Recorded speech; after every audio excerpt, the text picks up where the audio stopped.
Ok.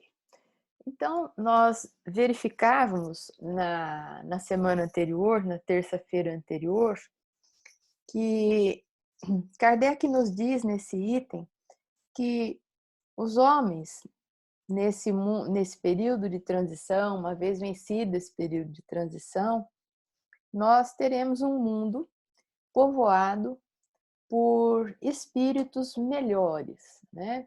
Não são espíritos perfeitos, não são espíritos que não têm mais problemas evolutivos, suas dificuldades evolutivas, são espíritos melhores do que nós somos hoje. Vencido esse período de transição, que já se arrasta por séculos, provavelmente, a nossa Terra, e nós não sabemos quando ele termina, nós teremos um mundo povoado por seres, tanto encarnados quanto um grupo de espíritos desencarnados que farão parte da psicosfera, como se diz, do planeta Terra, que farão reinar na Terra a justiça, a paz e a fraternidade.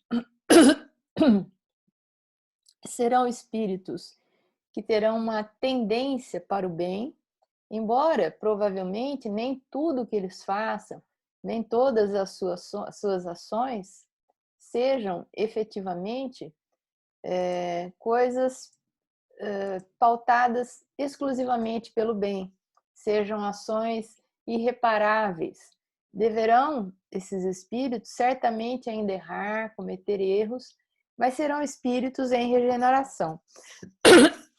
Ou seja, espíritos predispostos à mudança, à melhoria de si mesmos, a ter um senso de autocrítica, de rever os próprios atos, de refazer os próprios passos, de repensar a própria vida quando perceberem que estão errando.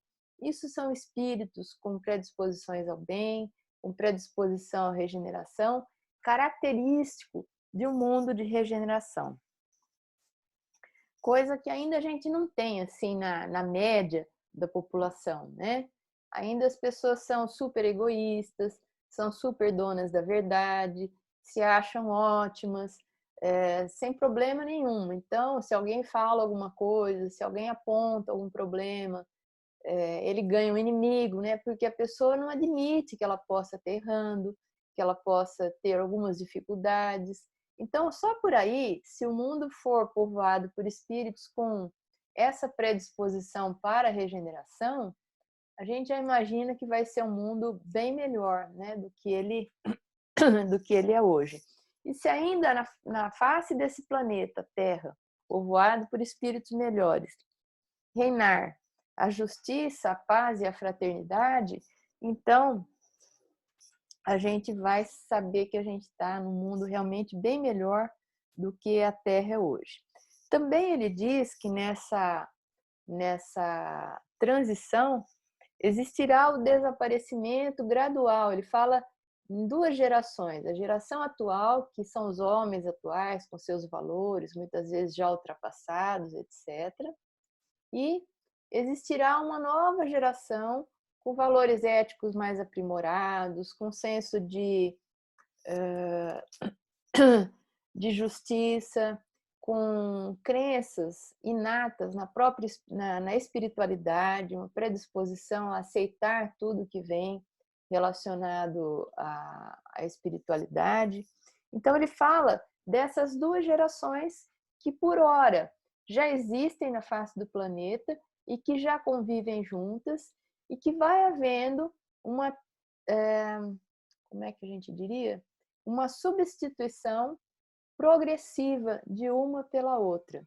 Progressivamente, espíritos que já não têm mais um padrão evolutivo compatível com a evolução média do planeta Terra vão deixando de poder reencarnar aqui e outros espíritos com uma moral mais elevada, com padrões éticos mais bem construídos, vão chegando.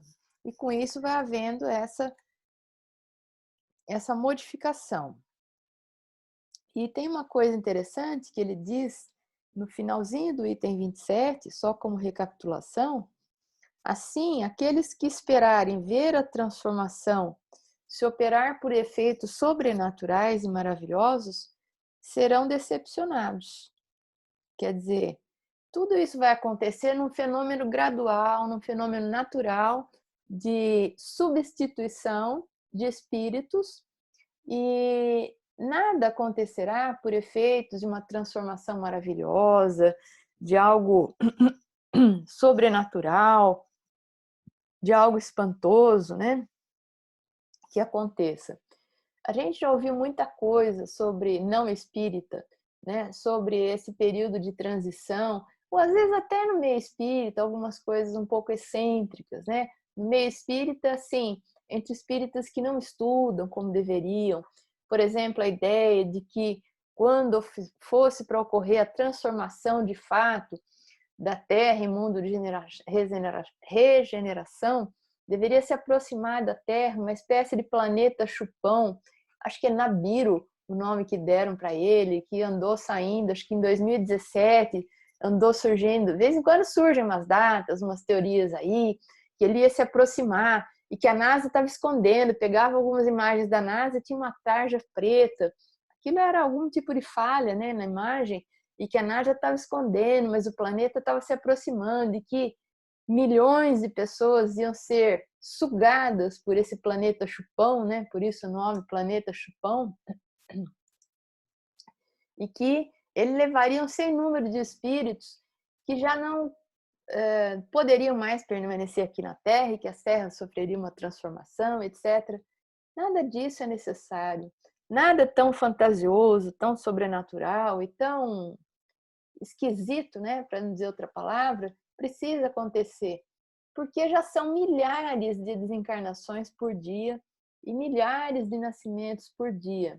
Outro dia, não sei se foi Vinícius, acho que foi, que me mandou um link que tem uma contagem assim, corrida, constante de número. Foi você, né, Vinícius? Foi. Número de espíritos que desencarnam, então ele vai atualizando, assim, segundo a segundo. Depois, se você quiser mandar para a turma, pode mandar, é curioso. Não sei se é exatamente aquilo, mas é interessante.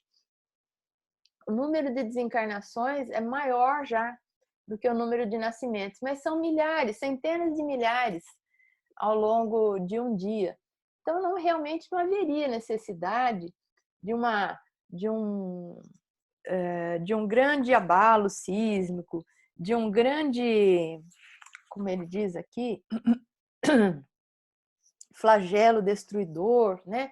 Para que muitas almas desencarnassem e outras tantas depois reencarnassem. E a gente, então, essa transição já vai ocorrendo, essa substituição dos espíritos também. Mas a gente poderia dizer, e a gente vai ver isso ao longo do texto, né? Mas acontece que no momento a gente percebe que estão ocorrendo flagelos destruidores, é tsunami daqui, é maremoto dali, é terremoto, outras coisas são ação do próprio homem, mas que promovem desencarnações coletivas. E aí a gente vai ver que isso também faz parte de um período de transição, como que nós passamos na Terra, mas o objetivo maior desses fenômenos não é exatamente ou apenas e tão somente acelerar as desencarnações. Existe um propósito muito mais moral nisso tudo do que simplesmente fazer com que desencarnem muitos para que outros possam reencarnar. Bom, dito isso tudo, então nós vamos lá no quarto parágrafo do item 28, que é daí em frente que a gente vai seguir, né? Alguma colocação?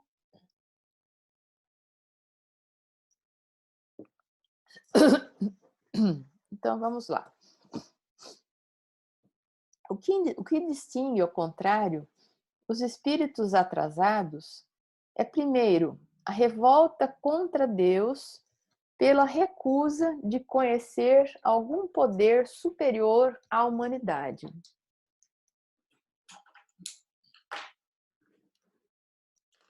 Vejam que interessante, né? Ao longo desse capítulo, ele vai pontuando para nós O que distingue esses espíritos atrasados que ainda permanecem por aqui na Terra e que talvez, não sei, não possam retornar.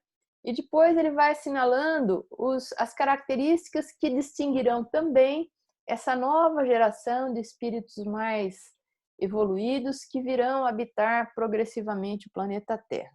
Então, entre as características, né, dos espíritos atrasados, eles se distinguem por uma revolta contra Deus, pela recusa de reconhecer algum poder superior à humanidade. A propensão instintiva às paixões degradantes, aos sentimentos antifraternos, do egoísmo, do orgulho, da inveja, do ciúme, enfim, o apego a tudo que é material, a sensualidade, a cupidez, a avareza. Então, aqui ele traça o perfil desses espíritos mais atrasados, que começa por uma espécie de revolta, né, e uma recusa em reconhecer a existência de Deus ou algum poder superior à própria humanidade. Então, claro, porque para reconhecer que existe um Deus, para admitir a ideia de Deus, a gente precisa, em primeiro lugar, uma dose de humildade mínima necessária, né? Para entender que a gente não é dono da verdade, para entender que nós seres humanos, não somos capazes de tudo. Então, é preciso reconhecer que há na natureza um sem número de coisas que nós já encontramos prontas e que não fomos nós quem fizemos. E nem se nós quiséssemos recriar, nós não conseguiríamos, né? Isso é evidente, isso é lógico para a pessoa que pensa, que reflete e que tem um pouco, como eu disse, de humildade para reconhecer isso. Se a gente quiser recriar, a gente pode talvez reproduzir, mas se a gente quiser criar a partir do nada uma borboleta, por exemplo, a gente não consegue. Talvez a gente consiga reproduzir, copiar imperfeitamente, mas criar um ser vivo, a gente não consegue. Muito menos isso, eles não chegaram nessas cogitações, né, no campo do materialismo, criar um princípio inteligente que encarna nessa forma de vida. Muito menos criar um espírito humano. Isso não existe a menor possibilidade. Quantas coisas na natureza existem que a gente não tem o menor domínio? Quantas doenças na humanidade que a gente não sabe nem como elas acontecem, nem qual a origem delas e muito menos como tratar. Então, a gente ainda está muito longe da compreensão de um sem número de coisas que aí estão, né? Fruto da obra de alguém muito superior. Para mim parece muito simples entender tudo isso, refletir sobre tudo isso. Eu não preciso muito tempo para admitir no meu coração a existência de Deus. Quando eu penso no meu próprio corpo e na, na beleza, né, do funcionamento dos nossos órgãos, dos nossos sistemas, eu não preciso olhar para fora, eu não preciso olhar para o céu estrelado, eu não preciso olhar para nada em volta para reconhecer em mim mesma, no meu veículo de carne, né, a grandeza de Deus. A perfeição desse ser absolutamente superior, né, a causa primária de tudo, inteligência suprema. Hoje à tarde eu estava dando uma aula de sistema renal para os meus alunos, e passei uma parte do domingo e ontem organizando essa aula, atualizando e tudo mais. E a hora que eu terminei, e hoje ainda, enquanto eu dava aula, eu fui ficando tão encantada com a beleza, com a sutileza, com o número de funções incrível executadas por um rim. E sem ele, a vida da gente complica drasticamente, né? Para conseguir copiar muito imperfeitamente as funções de um rim, Quanto sofrimento numa hemodiálise, né? As pessoas passam, que é a única forma, às vezes, que elas têm de manter a vida. Mas, como eu disse, muito imperfeitamente, porque o dialisador, ele só faz uma parte das funções importantes do rim. Outras funções importantes do rim, que é a produção de hormônios que ajudam na produção de glóbulos vermelhos, produção de hormônios que ajudam no equilíbrio da pressão arterial, ativação de vitamina D e uma série de outras coisas, isso o dialisador não faz, né? Então, mesmo fazendo a hemodiálise, a pessoa que tem uma insuficiência renal sofre bastante, tem várias limitações na sua vida. Um rim, né? Agora, se a gente pensar no rim, no pulmão, no estômago, no intestino, no cérebro, no pâncreas, em tudo que a gente tem no corpo, trabalhando e funcionando sincronizadamente para a manutenção da vida e de uma forma tão harmônica como é a nossa vida, a gente fica impressionado, a gente encontra Deus em nós mesmos, né? Na nossa própria estrutura material como seres encarnados. Quem gostar desse assunto, quem tiver interesse, a gente tem uma aula que já virou palestra, não sei se ela está no YouTube, mas a hora que as coisas voltarem um pouquinho, tem lá na nossa videoteca, uma aula sobre Deus, que é a aula do curso básico, que a gente já ministrou no passado, né, como um dos princípios fundamentais. E é isso. A gente chega à conclusão de que Deus existe observando tudo que é obra dele. E quase, praticamente tudo é obra dele, né? Mas, por incrível que pareça, algumas pessoas negam a existência de Deus. Talvez com ideias materialistas, e às vezes nos pedem provas ou evidências da existência de Deus. Não sei se já fizeram isso com vocês, mas Kardec, na introdução do Livro dos Espíritos, ele fala que quando alguém se coloca nesse campo pedindo para aquele que acredita em Deus provas da existência de Deus, numa discussão assim racional, tranquila, aquele que acredita em Deus deveria se colocar no campo do adversário, como ele diz, e pedir ao materialista provas da não existência de Deus. Achei esse raciocínio tão fantástico, né? Porque parece que a gente se sente, entre aspas, pressionado a fazer uma série de raciocínios para a pessoa para mostrar que Deus existe, sim. E ele, que diz não acreditar, que raciocínios ele fez para não acreditar? Que evidências ele tem de que Deus não existe? Né? E que argumentos ele tem para falar? Porque falar, eu não acredito, fica elas por elas, né? A gente fala, eu acredito, o outro fala que não acredita, e fica uma palavra pela outra. É bem interessante isso, quando alguém chegar para vocês, às vezes jovem, né, adolescente, passa por essa fase de negar a Deus, não acredita em nada, né? Ele quer, na verdade, contestar muitas coisas. Pergunte para ele, mas por que você não acredita? Onde que está a prova que você tem de que Deus não existe?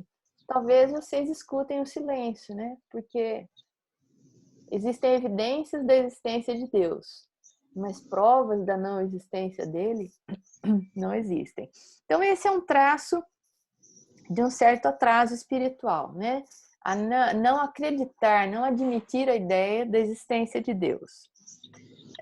Uma outra coisa que me chamou muito a atenção, o Vinícius vai me ouvir repetir isso, mas eu acho que é extremamente importante, é essa expressão aqui, ó.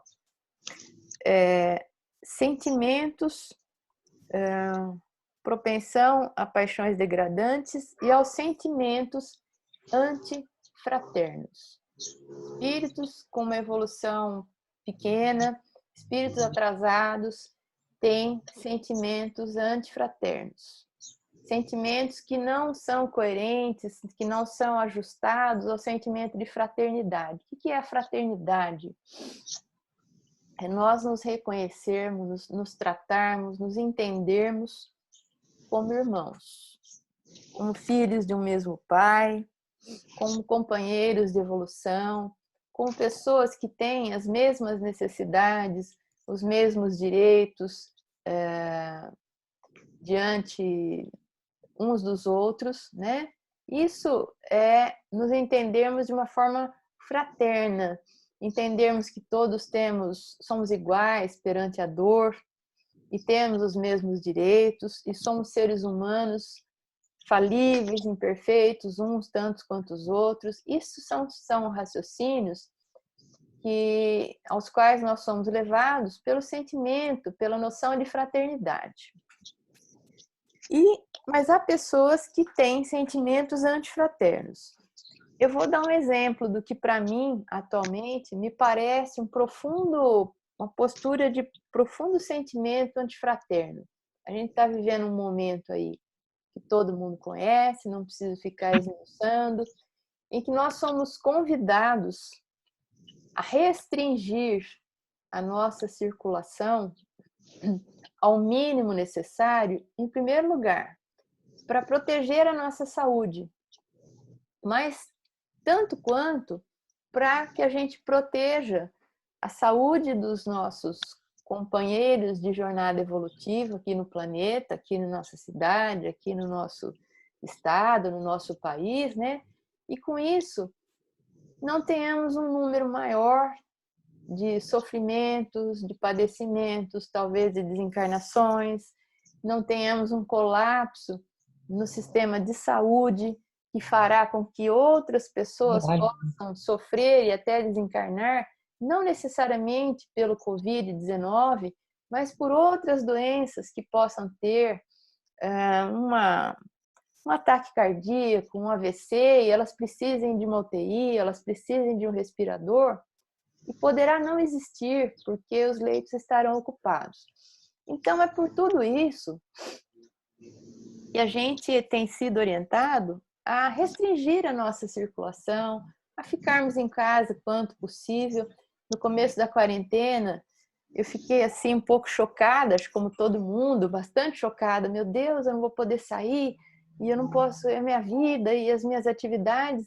Depois, conforme eu fui vendo, passaram-se uns 15 dias, a gente vai refletindo, vai vendo tudo o que está acontecendo e vê as pessoas que são obrigadas a trabalhar, que estão aí na linha de frente, trabalhando para nos ajudar, médicos, policiais, pessoal de limpeza, entregadores. E a gente vê esse batalhão de pessoas aí trabalhando, se expondo, né? E a gente fica até agradecido a Deus por poder estar em casa, né? E aí nossos sentimentos foram assim mudando. Mas eu tenho visto alguns vídeos que não só a pessoa ela não tá nem aí, ela sai porque é um direito dela, né? É um direito de ir e vir assegurado pela Constituição. Claro que é. Mas acima desse direito, reclama-se agora uma postura de proteção global, que algumas pessoas não estão tendo. E mais do que isso, né? Essa semana meu pai recebeu uns vídeos aí no tablet dele, eu fiquei vendo pessoas que vão e afrontam, né? Os estabelecimentos, que se recusam, que são realmente rebeldes, que vão para contestar, para criar uma situação, não cumprem, são leis, né? Hoje a gente tem que usar máscara. Olha que coisa! A gente tem um governo que precisou editar, lançar decretos e leis para que a gente se proteja. Então a gente vê coisas impressionantes, né? Tá faltando esse sentimento de fraternidade. Ah, mas eu tenho que trabalhar, eu tenho que fazer isso. Ninguém está falando para não trabalhar, para não fazer isso, não fazer aquilo. Mas restringir um pouco.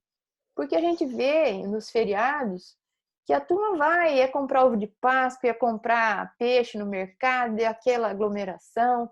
Ou então, num feriado mais prolongado, a turma vai para a praia, pouco se importando com quem mora na praia, nas cidades do litoral, que estão cheias de casos, né? Com os leitos esgotando, os prefeitos estão pedindo, pelo amor de Deus, para o pessoal não ir para lá. Então, assim, na minha visão, puxando um pouco para a nossa atualidade, são sentimentos antifraternos, né? que tem raiz no orgulho, no egoísmo, também sentimentos de inveja, de ciúme. Como tem isso no nosso mundo, né, gente? É aquela história, é muito mais difícil a pessoa sorrir com quem fica feliz do que chorar com quem chora. Às vezes, a pessoa até chora com quem chora, consola, dá o ombro amigo, mas se alegrar uma coisa boa que aconteça para alguém, nossa, fulano, sei lá, trocou de carro, comprou uma casa, ganhou na loteria, é mais difícil, né? Às vezes a pessoa fica lá no fundo, ela fica pensando, por que não fui eu, né? Eu sim merecia, não ele. Tem lá no fundo aquela serpentezinha da inveja, quando não é assim, logo na superfície, né? Que a gente traz esse terrível sentimento, mas que ainda faz parte de nós. A avareza, né, gente? Eu sei que tem gente que está com extrema dificuldade de sobrevivência, a gente sabe perfeitamente. Dentro do possível, a gente tem auxiliado, tanto individualmente quanto coletivamente, no Consolador, a gente tem um trabalho de auxílio, e nesse período esse trabalho ele já está se ampliando. Mas a gente tem aquelas pessoas que estão gritando, que estão esbravejando, reclamando seus lucros astronômicos, né, que estão apenas diminuindo. Então, esse materialismo, essa avareza, colocar o interesse material à frente de tudo, é também uma característica de espíritos atrasados, é uma característica de espíritos habitantes desse mundo ainda de provas e expiações e que trazem valores que vão ficando velhos, que vão ficando inúteis, que vão ficando estranhos. Quanto mais a gente se aproxima do mundo de regeneração, quanto mais a gente se aprofunda nesse período de transição. Eu já começo a ouvir com muita alegria as pessoas falarem de uma economia humanizada, né? Tenho ouvido, porque a economia vai ter que contemplar as necessidades daqueles que não conseguem adquirir o próprio sustento, daqueles que têm sido fragilizados por essa crise. E aí eu ouço isso com uma alegria tão grande e penso, meu Deus, mas será que precisava um vírus, né? Para fazer com que os seres humanos falem em uma economia humanizada? Será que ela não deveria ter sido sempre humanizada? Porque, afinal de contas, o dinheiro existe para nos servir, né? E não a gente para servir ao dinheiro, que é o que tem acontecido. As pessoas têm vivido escravas do dinheiro, têm deixado família para trás, têm deixado, principalmente família, né? Coisas importantíssimas para trás e colocam na frente de tudo o lucro, a obtenção de algum ganho a mais. Algum tempo atrás, eu fiquei assim mais admirando mais o meu irmão, né? Porque ele trabalha numa multinacional, mora nos Estados Unidos e ele é uma pessoa bastante competente no que ele faz. E surgiu uma vaga para. E eles têm que se inscrever nas vagas, né, para presidente da empresa. E ele tinha todos os requisitos para isso. E eu estava lá na casa dele, passando um tempo, e eu lembro que minha cunhada falou: Fabrício, você não vai se inscrever? Ele falou: não. Aí ela falou: mas por quê? Ele falou: não, porque eu não quero ser uma pessoa que pensa 24 horas por dia em negócios. Eu não quero ser uma pessoa que pensa 24 horas por dia em dinheiro. Eu não quero ser uma pessoa que pensa 24 horas por dia em projetos, em funcionários. Eu quero ser marido, eu quero ser pai, eu quero ter tempo para curtir a minha casa, eu quero viver. Por isso eu não vou. Eu estou bem do jeito que eu estou, eu não pretendo crescer mais além disso na empresa, está ótimo, porque assim eu equilibro a minha profissão com a minha família e consigo ter uma família. Eu ouvi aquilo, falei, olha só. E aí você pensa, ele é espírita, né? Ele tem valores Não. assim. Não, não é espírita. Ele nunca teve uma religião muito bem definida. E agora, recentemente, há uns 2 anos, ele se batizou na Igreja Batista, lá nos Estados Unidos, que tem muita proximidade, muita semelhança com a religião presbiteriana. Então, ele não é espírita, mas é alguém que refletiu um pouco, né? E eu fiquei muito, assim, fiquei ouvindo aquilo, fiquei muito feliz, né? Falei, puxa vida, que bacana. Que bom que ele tem essa cabeça, porque é triste a gente ver, às vezes, a pessoa perder praticamente a existência, não ver os filhos crescerem, não vê, não olha para a família, não tem tempo para os amigos, não tem tempo para nada, porque ele vive atrás do dinheiro. Às vezes, se não é do dinheiro, é de um status, é de poder, né? Tudo isso são valores que vão cair e que esse vírus está ajudando a derrubar, né? Porque tudo isso está, assim, se desintegrando. Essa pandemia aí está escrevendo, ela está desenhando algumas coisas na sua trajetória. A gente ainda não sabe onde tudo vai dar, a gente não sabe como estaremos quando tudo terminar, mas aparentemente diferentes do que nós éramos antes dela. E quem sabe valorizando outras coisas, o que seria muito bom, né? Se em termos coletivos a gente tomasse um choque de realidade, a gente tomasse determinações diferentes. É claro que isso acontece primeiro individualmente, depois coletivamente, mas seria muito bom, né? Que essa pandemia ajudasse nesse processo de modificação dos valores. Eu acho que ela não vai fazer o trabalho sozinha. Eu acho que talvez a gente precise de outras sacudidelas ou sacudidonas, como essa que ela está dando na gente, do ponto de vista humano, né? Do ponto de vista de humanidade. Mas eu diria que ela vai cumprir um papel importante, né? Por tudo que há de surgir com ela e depois que ela passar. Pelo menos é o que a gente espera, né? E por que a gente espera isso? Porque somos tutelados por Jesus, é um governador espiritual dos mais competentes, diferente de todos os que tem no planeta Terra, e que não castigaria, que não permitiria uma ocorrência dessa natureza se não fosse para que adviessem lições importantíssimas para a humanidade a partir desse flagelo. Não tenho a menor dúvida que tudo que está acontecendo tem um propósito muito superior. Certamente é tudo ação do homem, é a natureza respondendo aí à própria atuação do homem, mas num concerto de forças geridas por Jesus, tudo isso vai sendo aproveitado para o bem, né? Então, a gente vai vendo que todos esses acontecimentos, eles tendem a ter uma importância grande num processo de modificação moral das sociedades, né? Vamos seguir mais um pouquinho.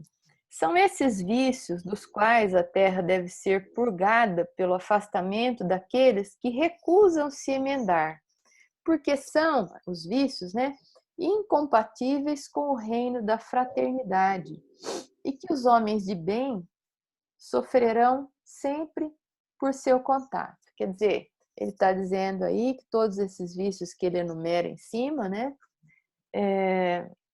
são característicos desses que deverão ser afastados do planeta Terra e que os homens de bem que já têm pensamentos diferentes, comportamentos diferentes, ainda têm que sofrer o contato com esses que têm comportamentos antifraternos. E a gente vê que no mundo existe uma polarização, né, curiosa.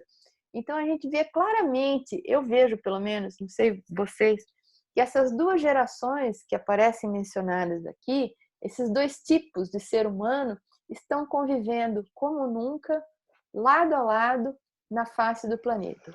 A gente vê pessoas que têm uma visão mais humanitária, mais voltada para o bem, mais sentimento, mais valorização da vida, do ser humano. Não importa se é uma vida de 90 anos, porque atualmente a vida de 90 anos tem mais valor do que a vida de 5, né?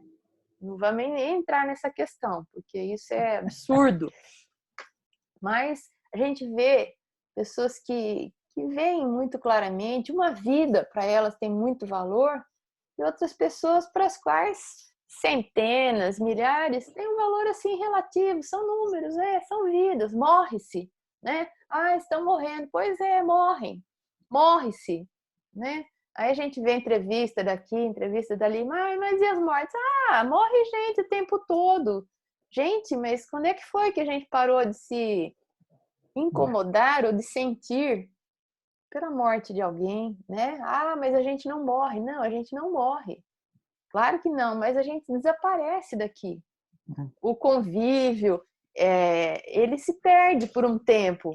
E o espírita, ele sabe disso, que a gente não morre, mas ele sente a ausência, ele sente por alguém que vai antes de nós, né?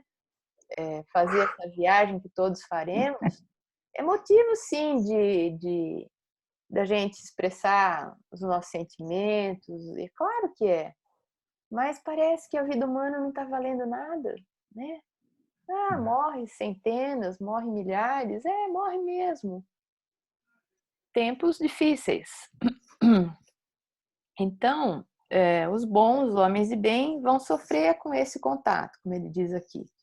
Quando a terra deles estiver livre, quer dizer, daqueles mais atrasados, os homens caminharão sem entraves para um futuro melhor, que lhes está reservado neste mundo. Ai, que bom! Por preço dos seus esforços e da sua perseverança, esperando que uma depuração ainda mais completa lhes abra a entrada dos mundos superiores. Aqui ele está falando de uma forma geral, mas no nosso caso a gente está falando, né, da aproximação aí do mundo de regeneração. Pessoal, alguma dúvida, alguma colocação, comentário, qualquer coisa que vocês queiram? A Valmara está com a mãozinha levantada, não sei se ela levantou de propósito ou sem querer. Já faz um tempo. Eu, Cláudio. Nesse contexto que nós estamos falando de aprimoramento, de vencer esses sentimentos, acho que o que a pandemia, e talvez esses momentos que a gente está mais recluso, está ajudando a fomentar, refletir um pouco até que ponto nós conseguimos, porque a gente conseguiu um passo grande, talvez, porque nós já acreditamos em Deus, né? Então, isso já é uma coisa razoavelmente boa, vamos dizer assim. Certo? Mas até onde nós ainda também não temos um pouquinho desse sentimento de antifraterno, esse egoísmo, as invejas, os ciúmes dentro de nós mesmos. Né? E eu estava falando na semana passada, você colocou a respeito de da separação do joio do trigo, dos votos das ovelhas.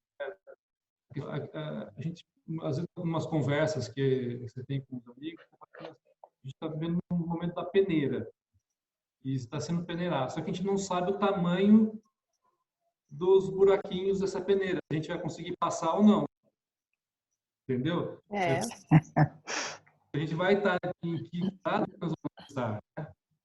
E uma coisa que, para mim, pelo menos, eu não sei se eu vou expor para colocar, para talvez até ter um incentivo, um debate, alguma coisa nesse sentido, é que no primeiro momento do isolamento, tal, a gente fica aquele sentimento de pânico, né? Aqueles medo de pegar doença, medo com familiares, medo de pais. As coisas vão passando e já começa a melhorar, você já começa a diminuir um pouco esse sentimento. E aí você começa a pensar de uma outra forma nas pessoas que você ama, que tem carinho, que você começa a rezar por elas. Já passou uma fase em que você começa a refletir sobre as pessoas que você tem dificuldade de relacionamento. E são aqueles nossos espinhos no caminho. E aí você começa a rever essas questões que nós estamos falando aqui. até que ponto a gente tem condutas que nos tornam pessoas mais felizes, contribuindo para a infelicidade do outro, né? De repente, ver os conceitos do Evangelho de uma forma mais interiorizada, realmente. A questão do perdão, a questão do auto-perdão, de você reconhecer os erros que nós cometemos no passado, seja passado mais antigo, mais distante, mais próximo, os erros que as pessoas, mágoas que nós carregamos, as pessoas que de repente fizeram um ato impensado naquele momento, que aquilo fica guardado no subconsciente pela vida inteira e a gente fica remoendo aquilo. Se de repente vale a pena morrer de Covid-19 carregando esses sentimentos, né? Dizer assim, seja de Covid, seja do que for. Então, eu acho que essas questões que a quarentena está passando, e a gente está pensando cada vez mais, né? Ter aulas como essa faz a gente pensar mais ainda. Então, eu acho que é uma questão de reflexão que a gente tem que fazer. Eu acho que é muito bem colocado, né, Vinícius? Inclusive a forma como você colocou. Qual é o tamanho das nossas imperfeições, que eu posso dizer por mim que a gente está mergulhado em si mesmo, e eu comecei a ver coisas em mim que eu não sabia, que eu não via, que sem essa oportunidade de imersão mesmo, né, que a gente tem, porque eu realmente me isolei,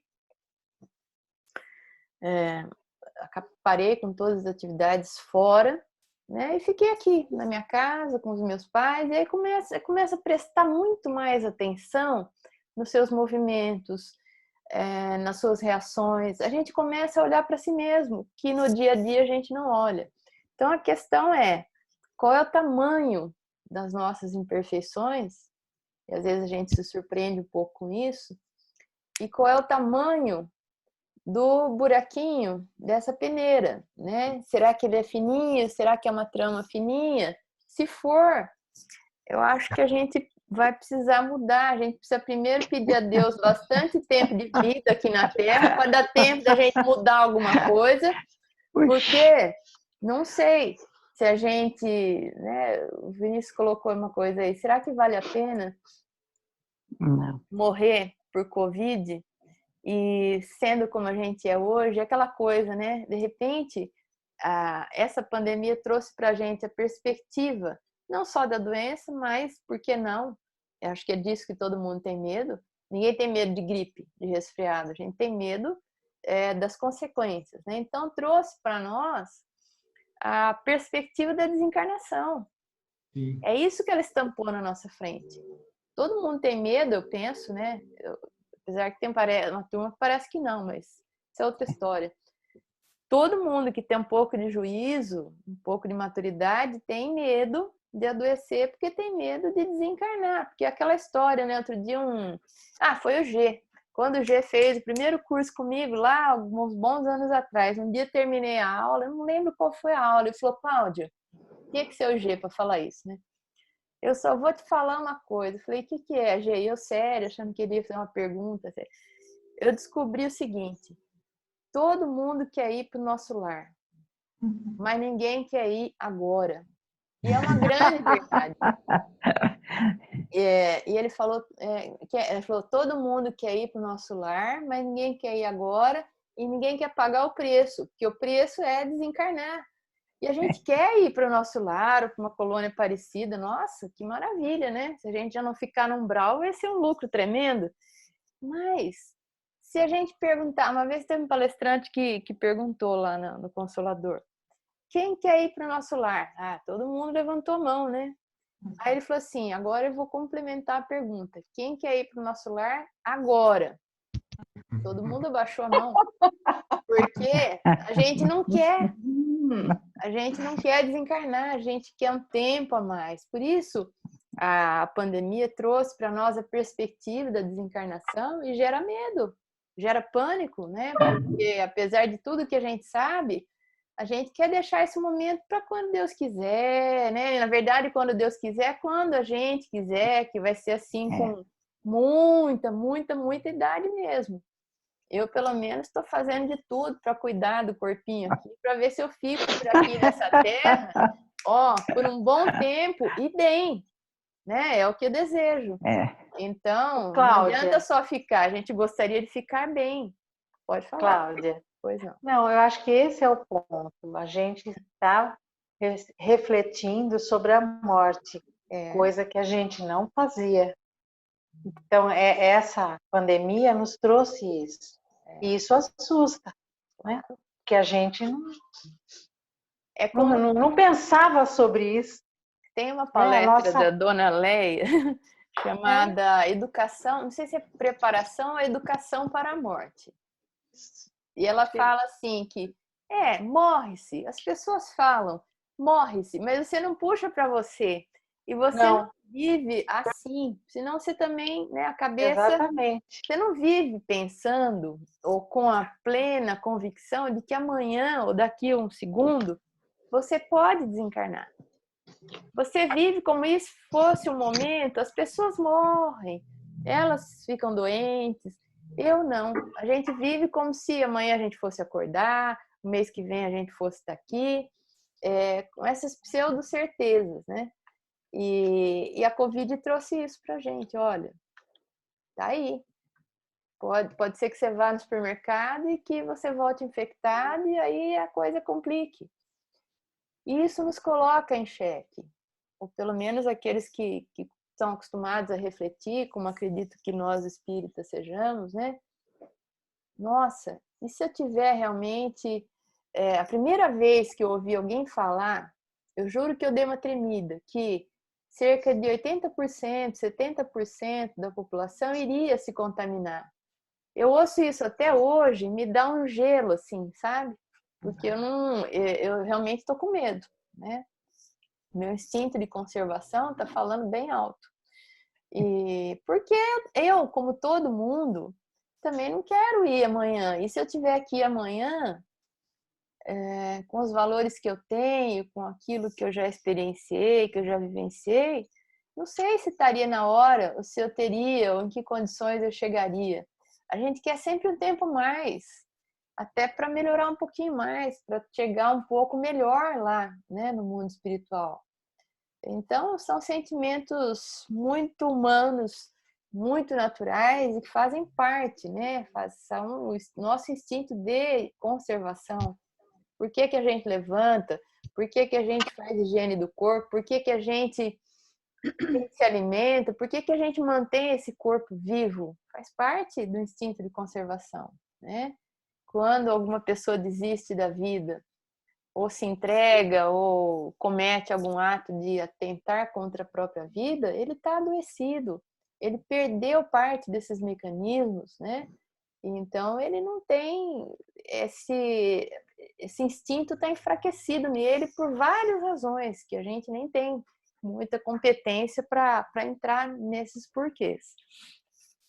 Mas a gente tem medo e a gente também tem receio, né? Será que eu estou pronto?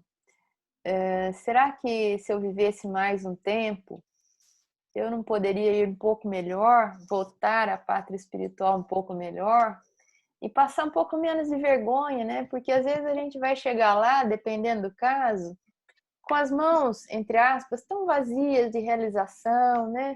Olha, antes de sair daqui, eu prometi que eu ia fazer isso, que eu ia fazer aquilo, que eu ia ser paciente, que eu ia ser uma pessoa mais amorosa, mais fraterna, que eu ia enfrentar aquele irmão que encarnou comigo com uma dose de paciência enorme, que eu ia... Nossa, a gente vem cheio de planos, né? E aí, às vezes, esses planos não se concretizam, a gente muda tudo, a gente não cumpre o que prometeu para si mesmo, aí volta para lá, no mundo espiritual, com uma cara meio assim, de tacho, né? meio sem graça, meio sem conseguir olhar os espíritos amigos nos olhos, porque às vezes fizemos muito pouco do que a gente prometeu.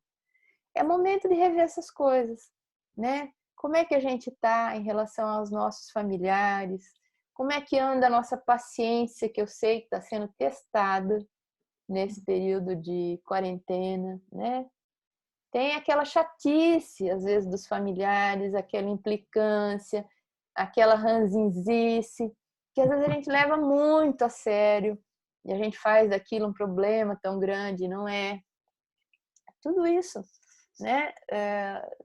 Tava vendo uma live do Rossandro e ele estava dizendo que estão saindo artigos científicos que dizem, que mostram um número muito grande de separações em Wuhan, né? Porque eles já tinham saído zerado o número de casos, já estava havendo já uma flexibilização. Então, aquela coisa, no auge do pico, no platô da pandemia, ninguém separa de ninguém, mas passou, a turma começou a se separar, porque teve que conviver muito junto, né? E aí deu problema, ou deu não.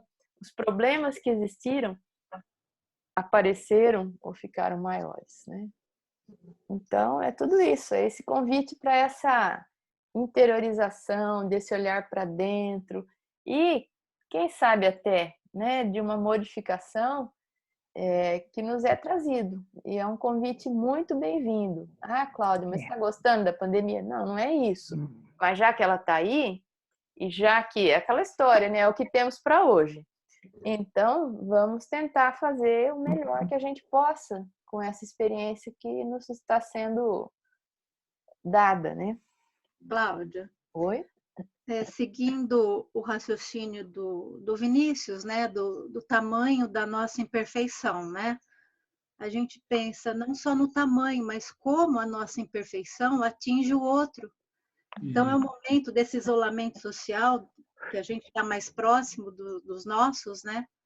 De como ele é atingido por isso, né? Pelas nossas imperfeições. E é o momento da gente refletir mesmo, de como a gente está tratando o nosso próximo, né? Pelas nossas imperfeições mesmo. Eu confesso que eu revi muita coisa pessoalmente, com relação a condutas mesmo, a coisas que eu fazia, ou até que eu deixava de fazer, Isso. e que atingiam algumas pessoas aqui em casa. E eu mudei algumas coisas, não porque eu falei, vou mudar, porque eu fui sentindo mesmo a necessidade de mudar nessa convivência mais íntima. E olha, cheguei a uma conclusão, não diria que é triste, mas era um pouco lamentável, que eu podia ter feito algumas mudanças há muito tempo. Mas com todo mundo E aí acontece. você fala assim, por que não fez, né? Por que não foi mais atenciosa com algumas coisas antes? Então, nem sei. Porque não vi. Quem falou? Perfeito. Eu, Meg. Não porque via. Não via. Porque não via, entendeu? Aí fui obrigada a brilhar e fui obrigada a enxergar. E enxergando, depois que você enxerga, aí você tem que tomar alguma atitude, né? E fiz mudanças. Então, sabe, mas isso tem hora que não me pesa um pouco. Eu sei que a gente tem que se perdoar, eu sei que a gente tem que, olha, não fiz porque não pude, porque não vi, porque isso, porque aquilo, mas às vezes pensar que muitas situações poderiam ter sido evitadas, ou que eu poderia ter sido um pouco mais, por que não dizer, fraterna dentro da minha casa, ainda dói. Não que eu seja uma pessoa terrível, gente, estou falando de detalhes da convivência, sabe? Aquele aprimoramento Também não sei se eu sou uma pessoa terrível, acho que não. Mas assim, aquele detalhe do convívio, aquele capricho naquela atenção que às vezes estava faltando, aqui ou ali, ou de ouvir uma coisa, ou de explicar de novo de um jeito diferente, com mais paciência, alguma coisa. Isso é atenção, isso é amor, né? Mas que para mim estava passando assim meio batido, sabe? Que bom que você viu isso, Cláudia, porque nós não somos perfeitos. Olha que maravilha. Olha que beleza, Graças a né? Deus Até erramos, né? Exatamente. É bom eu saber disso também, né? Bom. E outra coisa, eu acho que eu sou errada, é todos avessos, porque eu fazia muito, tinha muito, me achava super útil, achei que eu fiz um trabalho bonito e agora não faço nada, estou tão desiludida. E quando você fala da verdade, não faço mais nada. Ai, Meg. É verdade. E quando você fala das pessoas morrendo, no começo, eu cheguei a ajoelhar mesmo, rezar muito. Hoje eu já nem ligo mais. Olha como eu tô maluca. Eu acho. Você fala em relação às mortes Ao todas? mundo É. todo. Nossa, já ficou tão normal. A Itália está diminuindo, a Espanha está diminuindo. Normal. Como não é normal? Nada é normal que Meg, eu nós estamos tenho vivendo. refletido sobre isso. Eu acho que é um processo meio geral Ah, de adaptação, porque, assim, eu me lembro quando morreram 400 na Itália, foi nossa, aquela cena dos carros do exército com os caixões. isso me marcou Isso marcou profundamente. muita gente, isso ficou na minha Uf, alma. Eu lembro aquilo, eu falava, nossa, se Deus quiser, ninguém mais vai passar por isso. Lá aconteceu, mas aqui não vai ser assim. Na América do Sul, não sei o quê. Nós passamos a Itália. Hoje foram passamos. 800 e poucas mortes nas últimas Então, eu estou me 24 horas. achando maluca porque eu estou achando normal. Mas não Eu é. acho que Se você fiquei com o fica, coração de pedra. não é. É um processo de uma espécie de anestesia. Outro dia eu estava Ah, falando, eu falei, eu estou me sentindo meio anestesiada. ah, Eu ai, sei que que é bom. demais, eu sei que. Mas se a gente for ficar sob impacto todo Hum, dia, a gente enlouquece, a é. gente adoece, né? E eu entendo tudo isso como como é que se diz? Como um mecanismo mesmo de, olha lá, a Glória colocou, de É, autopreservação, é, sabe?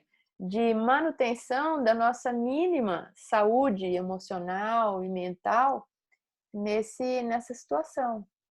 Porque se a cada dia, um dia que morreu 400 na Itália, a gente já ficou é, sob impacto. Todo dia estão morrendo 400 e muito mais aqui. Como muito é que a mais. gente vai ficar sob impacto todo dia? É um mecanismo, sim, de preservação da saúde mental, de preservação do nosso equilíbrio, né? Não é que a gente está frio, não é que a gente está Ah, insensível. hum. Eu também me cobro isso, falo, gente, mas Nossa, no começo, às vezes, eu fazia, não que eu ainda não ore, que eu ainda não peça, que eu não reflita é, várias vezes por dia, mas o sentimento vai mudando. muda. Para a gente conseguir, eu acredito, passar por isso sem enlouquecer, né? Talvez depois que a gente passar, a gente olhe para trás e fala como que eu vivi, como que eu permaneci relativamente saudável passando por tudo aquilo. Eu tenho percebido, inclusive, eu tenho visto muito pouca notícia. Eu prefiro ler porque aí eu seleciono o que me interessa ou não leio o que não quero e a televisão vai jogando tudo para dentro de você, né? Mas eu tenho percebido que em alguns momentos quando eu falo, hoje eu vou assistir um telejornal, coisa que eu já não assisto faz muitos dias, eu ligo e aí eu fico com o meu celular, dali a pouco eu percebo, começou a falar de coronavírus, de Covid, eu percebo, outro dia eu estava com o celular, eu percebo que eu desligo. Aí, geralmente, eu me pergunto, o que você viu, o que falou lá na notícia? Eu falo, mãe, sabe que eu não sei? Mas em quantos casos? Eu falei, não vi. Não é que eu não vi. Eu Não, estou automaticamente me desconectando. Eu estou na frente da TV. Eu não ouço aquilo que eu não quero. Que algo muito íntimo em mim não quer mais ouvir. Eu vou brincar de alguma coisa no celular, vou responder alguma mensagem, aí eu percebo. É um mecanismo assim automático. Parou de falar de coronavírus, o que é raro, né? Porque eles só estão falando disso. só. Eu volto a olhar para a TV. Dali a pouco eu volto para o celular. Eu estava notando isso esses dias. É um outro mecanismo de autopreservação, né? Eu até fico na frente da TV, mas o meu psiquismo, o meu emocional não quer mais ouvir isso. Então a Então, gente. acho que eu não estou muito louca com o coração de Não! Tá pedra. igual todo mundo. Que Eu não bom. sei, estou falando de mim, mas acho que todo mundo está um pouco É, assim, nossa, evitando, é, meio que se desconectando de formas até meio automáticas de algumas é. coisas, evitando comentar. Se alguém fala do assunto, a gente não prolonga, muda, né? Eu acho que está meio geral isso aí. Cláudia. Oi? Fernanda. Oi. Na verdade, assim, completando o que o Vinícius estava falando, a Cleinha, você, todo mundo, o texto, eu falava para ele que envolve até a questão do que a gente está fazendo com o nosso livre-arbítrio. Tanto no sentido de escolha, como também a gente analisando mundialmente, né? Tudo que está acontecendo é reflexo dessas escolhas, dessa falta até de bom senso no livre-arbítrio, né? Sim. Também pegando a questão dessa anestesia de sentimento, não sei se você lembra do livro Em Busca do Sentido, do Dr. Viktor Frankl. Ah, fantástico, da logoterapia, né? Então, isso. E se for ver, é parecido, claro, mínimo, né? Parecido de experiência de sofrimento com as pessoas que ficarem em campos de concentração. O início é chocante, é traumático, depois disso você se anestesia e acostuma com a normalidade. Está se acostumando com essa normalidade, com essa brutalidade e vivenciando essas mortes, né, esses desencarnes de forma assim tão abrupta. Então, assim, é um pouco... tem hora que... É uma autopreservação mesmo, né? Como vocês disseram. Interessante, viu? Você terminou? É. Eu tô te cortando. Não. Já. A gente muito bem lembrar dessa experiência do Dr. Viktor Frankl, que ele era um psiquiatra que foi enviado para um campo de concentração e lá ele fez muitas das reflexões que depois ele escreveu num livro chamado Em Busca do Sentido. E ele desenvolveu uma linha de pensamento dentro da psicologia que é chamada logoterapia, que, sintetizando muito a história, é uma visão de que tudo pode ser suportado pelo ser humano, até as experiências mais difíceis, desde que você encontre um sentido para aquilo. Que no fundo não é outra coisa o que a gente está fazendo aqui, né? Quando a gente está estudando a geração nova, buscando em a Gênese reflexões que nos façam entender o porquê desse momento que nós estamos passando e qual o sentido disso, nós estamos instintivamente fazendo o que o Dr. Viktor Frankl descobriu no campo de concentração, que aqueles que sobreviviam, se eu não me engano, a estatística era baixíssima, era 1 em 30. Acho que é isso, né, Fernanda? Então, aqueles que sobreviviam eram aqueles que tinham mantido um sentido para a própria existência. Num campo de concentração, você perde tudo, perde a dignidade, perde a privacidade, perde o mínimo, a subsistência, perde tudo.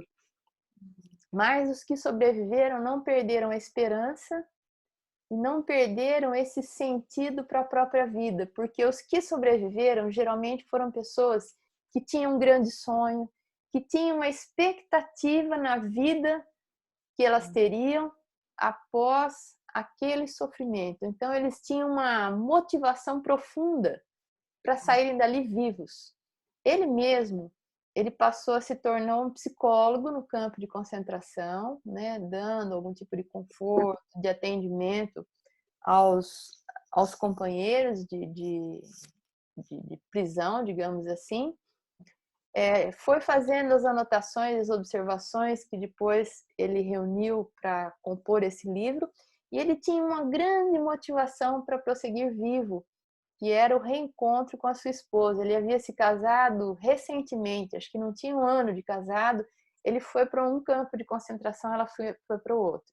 Então ele tinha 2 grandes sonhos, né? Reencontrar a sua esposa, se não me engano o nome dela era Tilly, e escrever os seus manuscritos, dar formato de livro aos seus manuscritos que viriam compor essa nova linha de pensamento chamada logoterapia, que é a terapia focada no sentido da vida.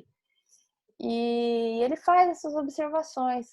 No fundo, a experiência é diferente, mas ela pode talvez ser comparável, né, proporcionalmente, aí pensando, a um grande sofrimento, diferente de um campo de concentração, mas um outro tipo de sofrimento, né?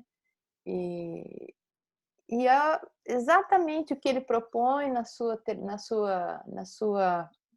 ideia, na sua linha de pensamento, na sua logoterapia, é o que a gente está fazendo. Quando a gente pensa no mundo de regeneração, num período de transição, numa transformação moral da humanidade, numa melhoria individual, numa oportunidade que a gente tem de mudança, de melhorar alguns aspectos na conduta, nisso, daquilo, o que a gente está fazendo? Se não buscando um sentido muito profundo e muito importante para isso que a gente está vivendo, buscando um sentido para essa coisa difícil que é a gente ficar privado da nossa liberdade, né? Buscando um sentido, caso a gente fique, se é que alguém ainda não ficou aqui, privado de bens materiais, né? Esses dias eu estava pensando, bom, a tendência é a gente começar a ter problemas, estava pensando no meu caso, né?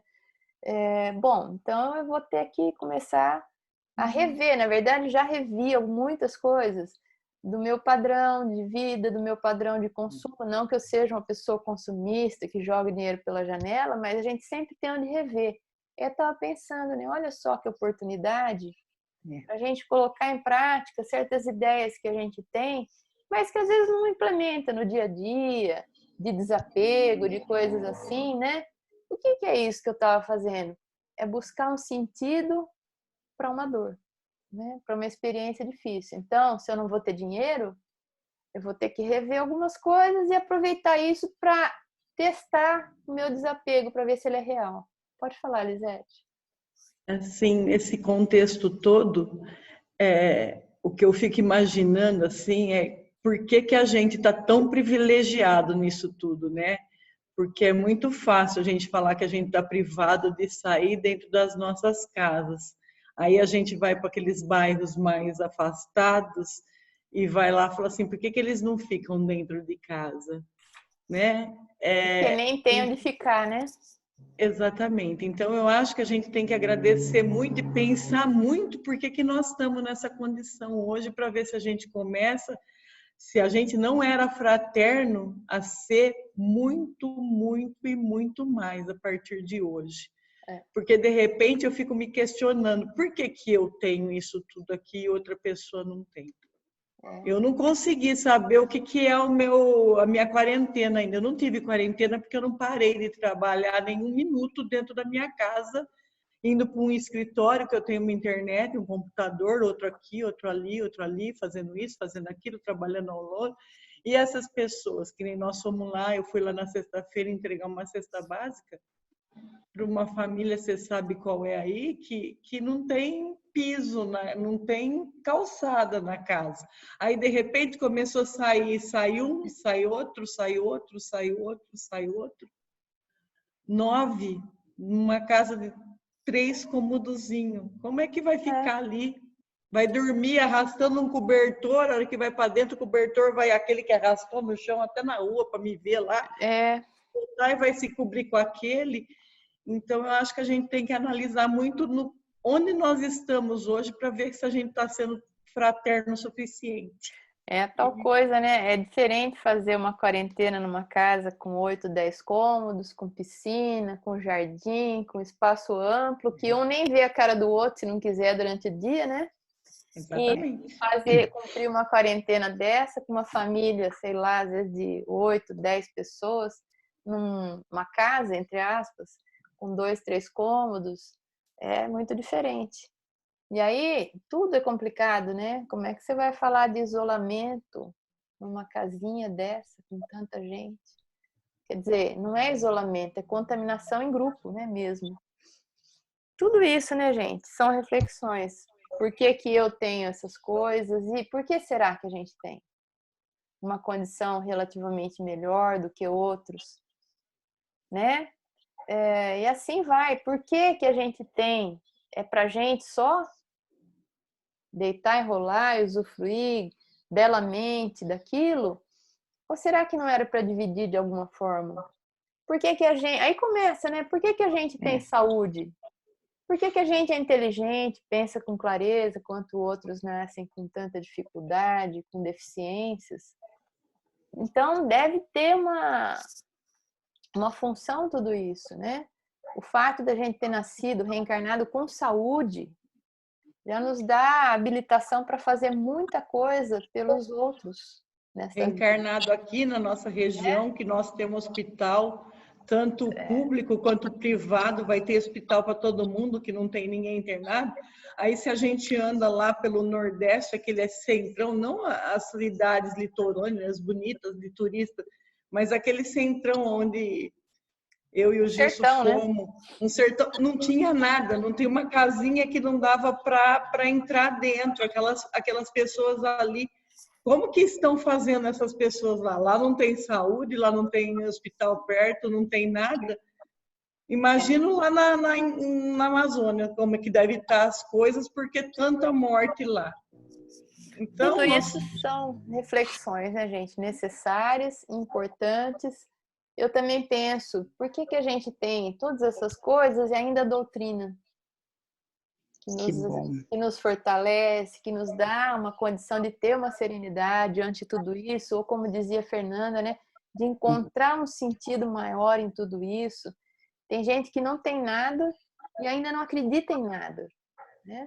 Outros que às vezes têm tudo materialmente falando, mas não tem nada em que se apoiar espiritualmente ou emocionalmente. Isso também é uma provação muito grande, né? Então, tudo isso é coisa para a gente pensar, refletir, e momento, né, de reflexões e tomada de consciência de muita coisa. Parece que a gente não fez nada, né? Mas a gente fez tanta coisa. Gostei muito das participações. Quem queria Cláudia, falar? a Fernanda é casada com o Vinícius? Porque eu não conheço. Isso, são casal. Não vamos aceitar desquite nem separação depois da pandemia, pode ir avisando. Não, acho que ali não tem problema, não, viu? Saudades, Fernanda. Não aceitamos. E olha que ali até é fácil, né? Os dois advogados resolvem rapidinho. Deus me livre, jura?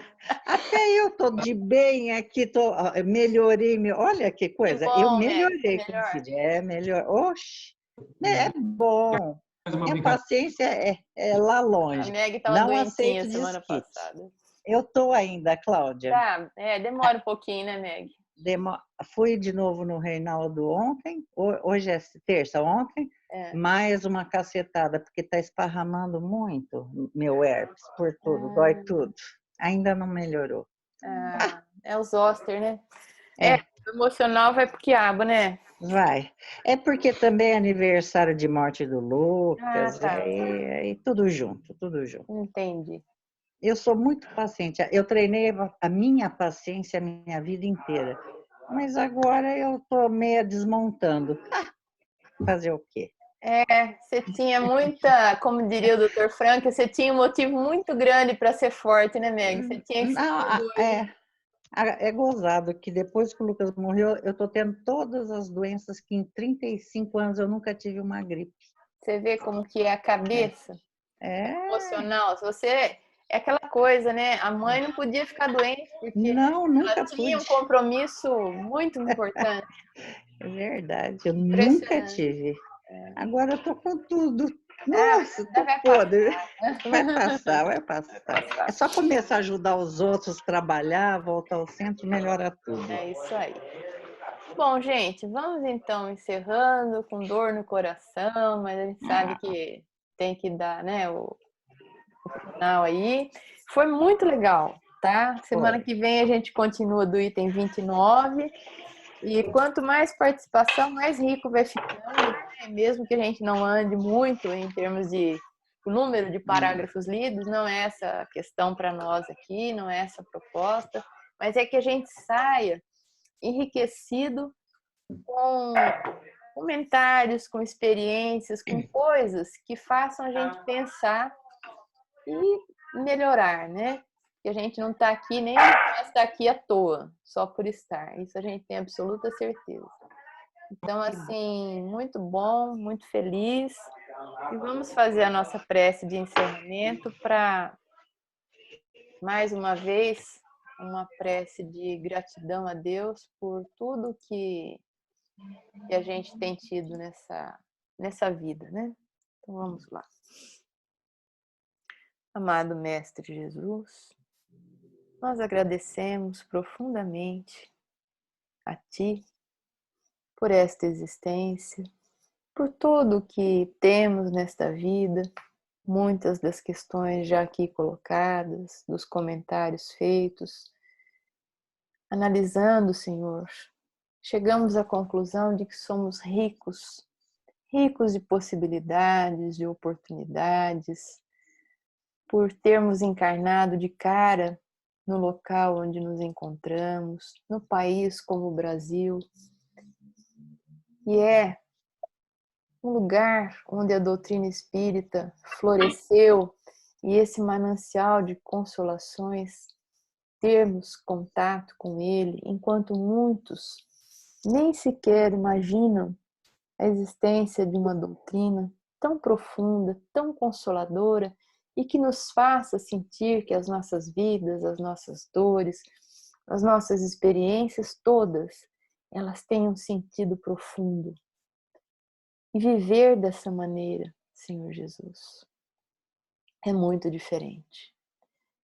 Como diz a Dona Leia, quando nós sofremos e entendemos por que sofremos, é muito diferente de nós simplesmente sofrermos. E com a doutrina espírita, esse horizonte se descortina para nós. Nós entendemos os porquês das nossas vidas, os percalços do caminho e, sobretudo, Mestre, as lições, os aprendizados que devem ser feitos a cada nova experiência. Por isso, tudo, incansavelmente, nós te agradecemos por absolutamente tudo, Senhor Jesus, que temos tido, por todas as experiências que temos experimentado ao longo das nossas vidas. Te agradecemos por esta noite, pelas outras que sob tuas bênçãos poderão vir, pela oportunidade de nos conectarmos até mesmo à distância física, mas de sentirmos essa proximidade espiritual, esta proximidade emocional que nos liga aos companheiros que compartilham conosco os mesmos ideais. E agradecidos que somos, Senhor, nós elevamos a Ti a prece tão carregada de vibrações maravilhosas e tão especial que nos deixaste. Pai nosso que estás nos céus, santificado seja o Teu nome, venha a nós o Teu reino, seja feita a Tua vontade, assim na terra como nos céus. O pão nosso de cada dia, dá-nos hoje. Perdoa, Pai, as nossas dívidas, assim como perdoamos aqueles que nos devem. Não nos deixes cair em tentação, mas livra-nos de todo mal. Que assim seja. Que assim seja. Muito bom, gente. Boa noite a vocês. Muito obrigada.